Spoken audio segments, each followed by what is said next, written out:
George Galloway. Madam Deputy Speaker, I congratulate my successor as the Member of Parliament for the most educated place in Britain. It was once said that the Glasgow Hillhead constituency had the highest pro rata subscription rate to the New Statesman of any constituency in the land, and he showed it in the erudition, albeit of an rather ruritarian state of affairs in his contribution, and I'm grateful to him for tabling this and for giving me time that might otherwise have been appropriated by him to make this contribution. Some chicken, some neck, as Mr. Churchill famously said. To paraphrase Mr. Churchill, some Secretary of State, some time. This is not comparable to Peter Mandelson being the business secretary in the House of Lords. This is a time of great international peril, where foreign affairs is undoubtedly the biggest single item in our inboxes. Must be true. There are millions on the streets. Well, it's certainly true of my inbox. There are millions on the streets about Britain's foreign policy. There are demonstrations daily, weekly, all over the country. People are seized of our role in international affairs in a way that, for someone like me, there can't be many members in the House who have participated in more foreign policy issues from the 1980s until now. I have never known a time like it, when our people were so occupied, indeed many preoccupied, by our role in the world. And what I'm about to say is in no sense disrespect for the current occupant of the Foreign Secretaryship. Quite the contrary. He's a big improvement on his predecessor. He's a cut above his likely successor. I don't demur at all from the idea that Lord Cameron is a skilled international diplomat.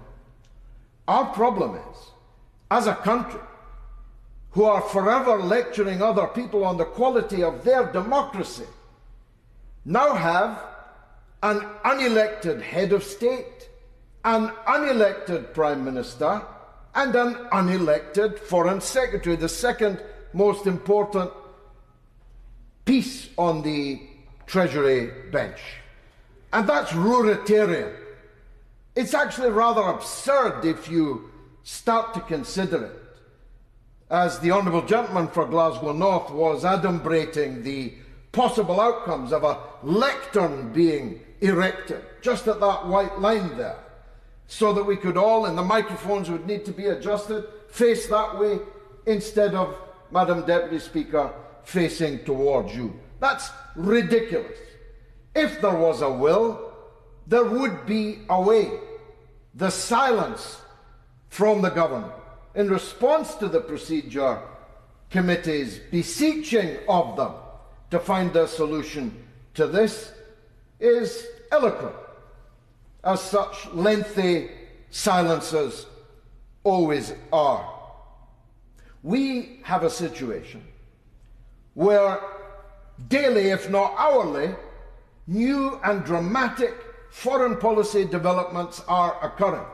Just this day, for example, Prime Minister Netanyahu announced that this port that's being built in Gaza, with the rubble of the homes destroyed in the bombing, including the skulls and the bones of the people destroyed with the houses and lying unburied under the rubble, that according to Netanyahu, this port is being built for the deportation of millions of Palestinians from the territory, an act of ethnic cleansing of the foulest kind.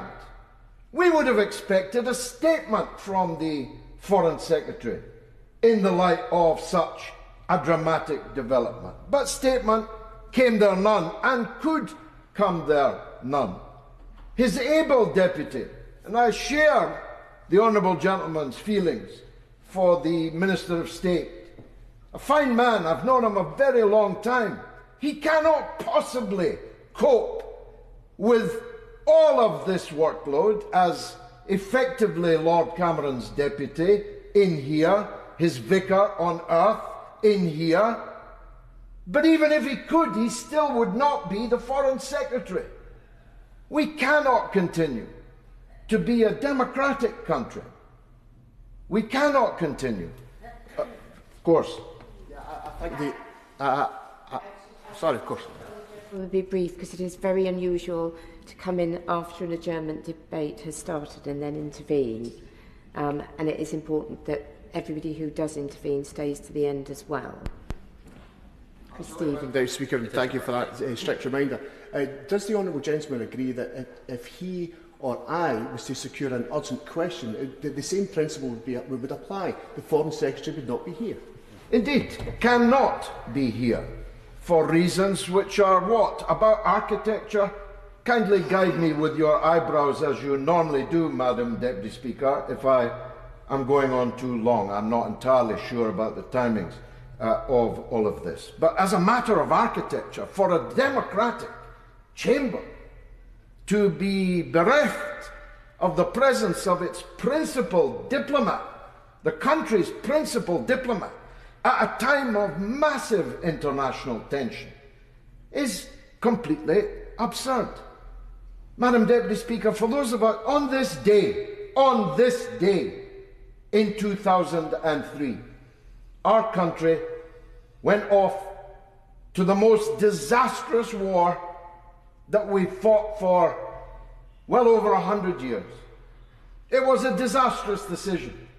But at least it was a decision that the Prime Minister and Foreign Secretary of the day were ready to and had to defend each and every single day. The debates, not many of us here now were involved in them, except thee and me. These debates were of the fiercest and most urgent kind. But we may be on the brink of World War III, Madam Deputy Speaker.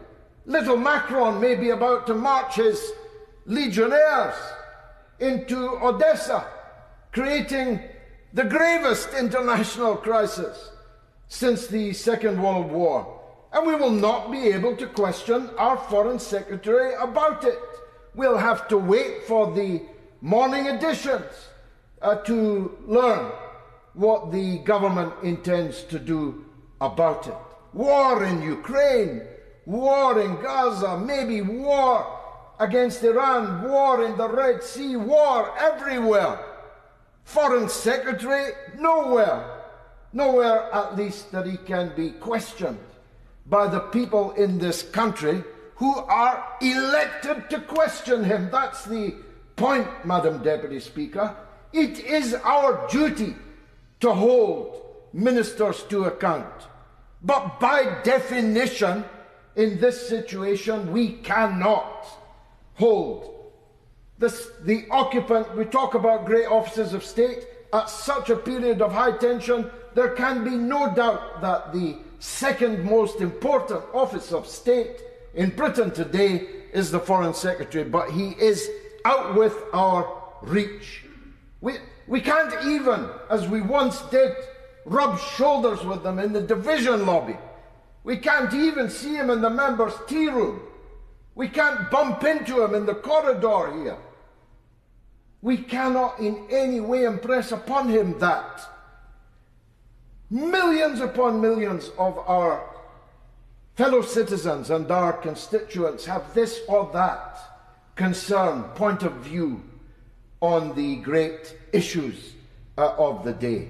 This is untenable, Madam Deputy Speaker. I am seeking to inject some note of urgency and passion into this because it is an untenable situation. I wish that from amongst the members opposite it had been possible to find one capable of being the Foreign Secretary. Would have been much easier and this debate would not be happening. That was not so. None of them were up to the job. It's therefore incumbent immediately for the government to bring forward a solution whereby we are able to look in the eyes of the second most important politician in the state and press upon him the political preoccupations that occupy the concerns of millions of us. Nigel